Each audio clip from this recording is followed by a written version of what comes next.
Our food journey through Spain comes to an end in the northeastern region of Catalonia in Spain.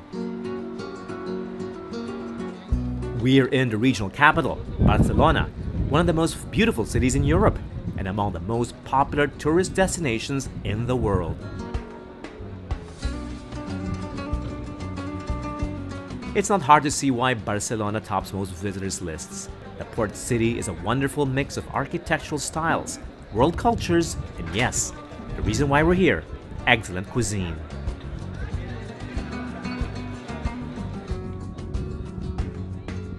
Most walking tours of the city start at the iconic waterfront for fantastic views of the Mediterranean. Make your way through the old town that contains most of Barcelona's medieval landmarks. No matter how many times we've seen it, the Gothic cathedral is always worth another look, especially in fine weather when the square comes alive. Escape the tourists if you wish by wandering through the side streets of the Barrio Gótico, or Gothic Quarter. Ditch the map and lose yourself. All sorts of pretty surprises and Instagram-worthy moments pop up in the warren of streets and squares.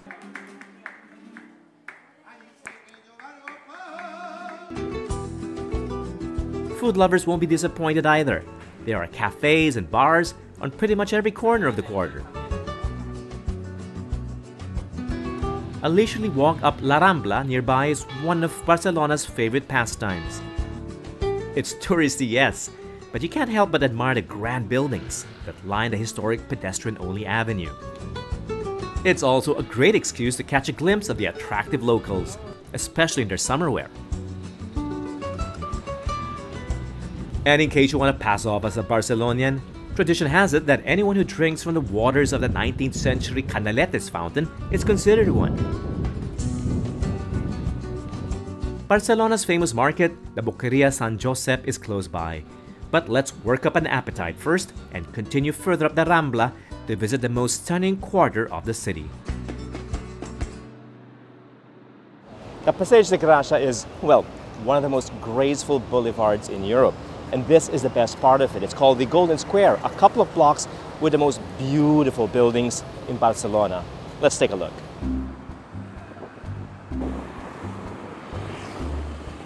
Barcelona has the greatest collection of Art Nouveau or Modernista buildings in Europe.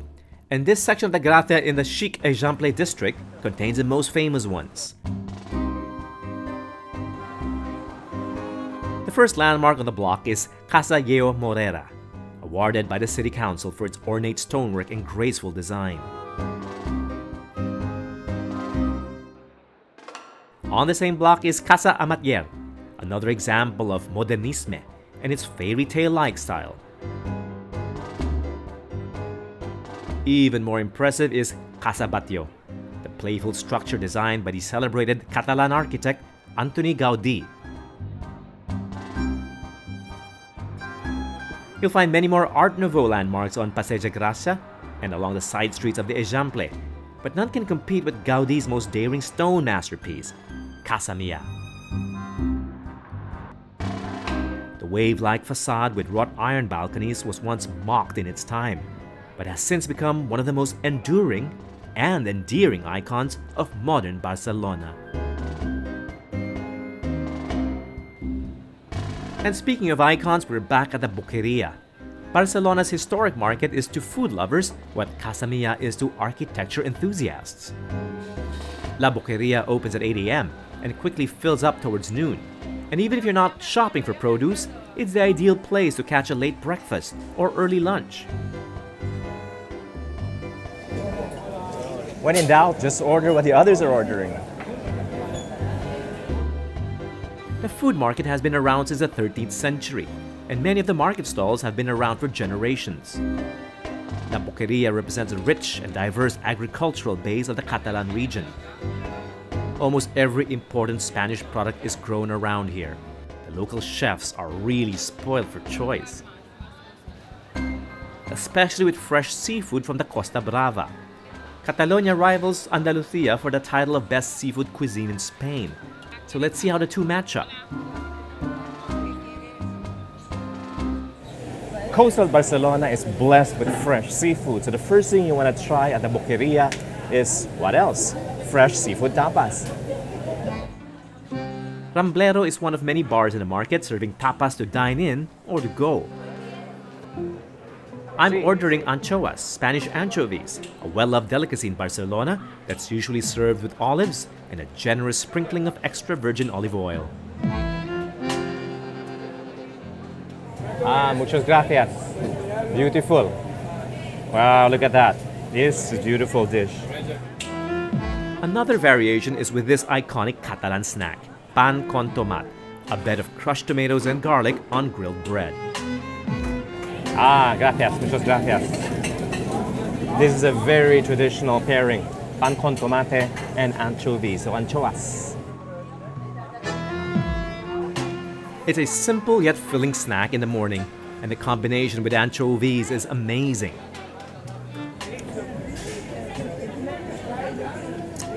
Delicioso. When in Barcelona, you must try their fresh anchovies. It's nothing like the salty canned stuff you find in delis. Wow, I've never had anchovy this good. Anchovies. Here's a tip, don't eat too much in a single spot, no matter how tempting the offers are or convincing the staff can be. Of course, when in town, you must try the paella. Now, they serve paella all over Spain, but in my opinion, you'll find the best in Catalonia. The original paella is from nearby Valencia, another Catalan city famous for its food. Pork and jamon in particular is another Catalan product you need to try. The market is full of stores that specialize in dry cured ham. Catalonia, the region where Barcelona comes from, is the largest producer of pork in Spain. About 40% of production comes from this area. So, it's a great place to buy jamon, serrano, or jamon ibérico. Most stalls allow you to try before buying, so don't be shy. Yes. Warning though, premium Spanish ham isn't cheap, but you know you're getting top-notch quality. This is ibérico. Fantástico. Gracias, muchas gracias. Here's another warning. If you don't speak Spanish, it's kind of hard to understand each other. But here's a pleasant surprise.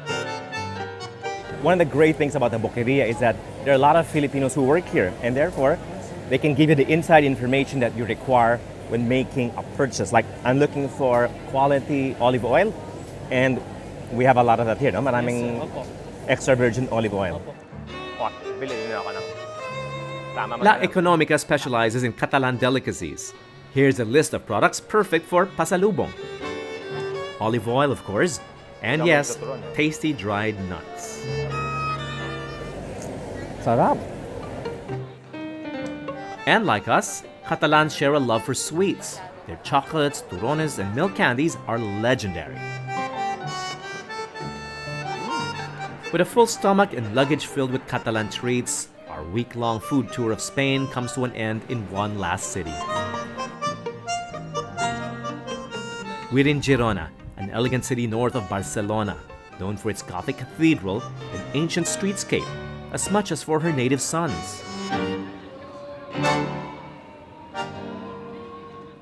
Art buffs will recognize Girona as a hometown of the surrealist Salvador Dali. But apart from the city's place in modern art history, it's also a medieval architectural masterpiece.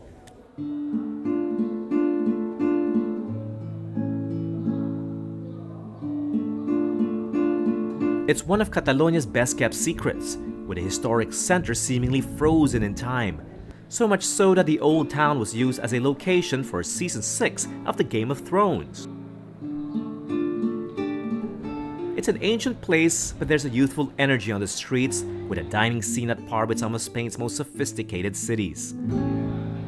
Perhaps inspired by Salvador Dali, Girona is home to some of Spain's foremost modernist chefs, like 3 Michelin-starred chef Joan Roca.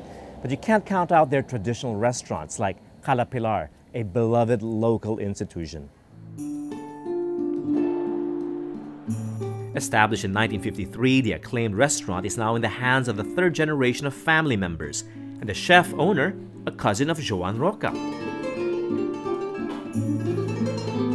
But unlike Roca's modernist style, Cala Pilar relies less on experimental methods and more in bringing out the full flavors in seasonal and locally grown ingredients. Blessed with some of the freshest produce in Spain, there's little need to embellish the dishes anyway.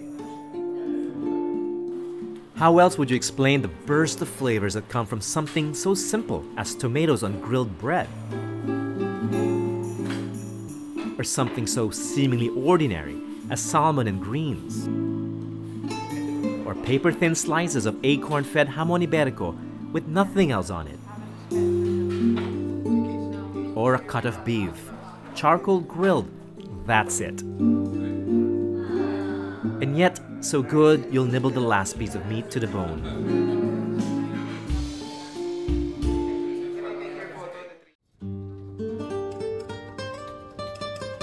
After a week in Spain, the answer is clear. It's all about the quality of ingredients and the integrity of Spanish products. Their chefs may have captured the world's imagination with avant-garde techniques and Michelin stars, but these are the real stars of Spanish cuisine, the fruit of the soil and the bounty of the sea, the men and women that work the farms and the food production factories. And indeed, the Spanish people themselves. Few cultures find so much joy in cooking, eating, and gathering around a meal as much as the Spanish do. And there lies the secret of the country's culinary success. And that's all for this episode of Executive Class. From Barcelona, Spain, I'm David Saldran. Thanks for watching.